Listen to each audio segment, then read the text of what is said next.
మీరు బిందు మాధవ్ గారు అసలు ఎప్పుడు లవ్ చేసుకున్నారు ఆ సినిమాలో? అక్కడ ఇది దాని కంక్లూషన్ ఏంటి అసలు? అది మీరు అంత ఎమోషనల్గా ఆమె మీద. ఒక మనిషి జీవితంలో ఒంటరైనప్పుడు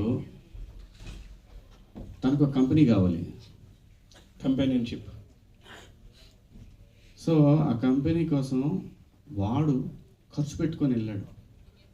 ఎక్కడో ఒక చోట ఏదో కనెక్షన్ దొరికింది, అంతే. ఎవరు ఎందుకు కలుస్తారు ఈ జీవితంలో ఏమీ తెలియదు, ఎప్పుడు ఎందుకు ఏం వస్తుందో నోట్లో వేసి తెలియదు. సో కాబట్టి ఏదైనా కానీ గుర్తుపెట్టుకోండి, నేచర్లో everything there is a reason, everything there is a reason. ఇది మాత్రం మనందరం గుర్తుపెట్టుకోవాలి. అంటే మీరు మీలాగా ఉండడానికి చాలా మంది ఇష్టపడతారు యాక్చువల్లీ. ఒక్కొక్కసారి తెలియకుండా జరిగే తప్పులకి ఇంకా సరే అది ఓకే, అది తర్వాత చాప్టర్ మాట్లాడదాం.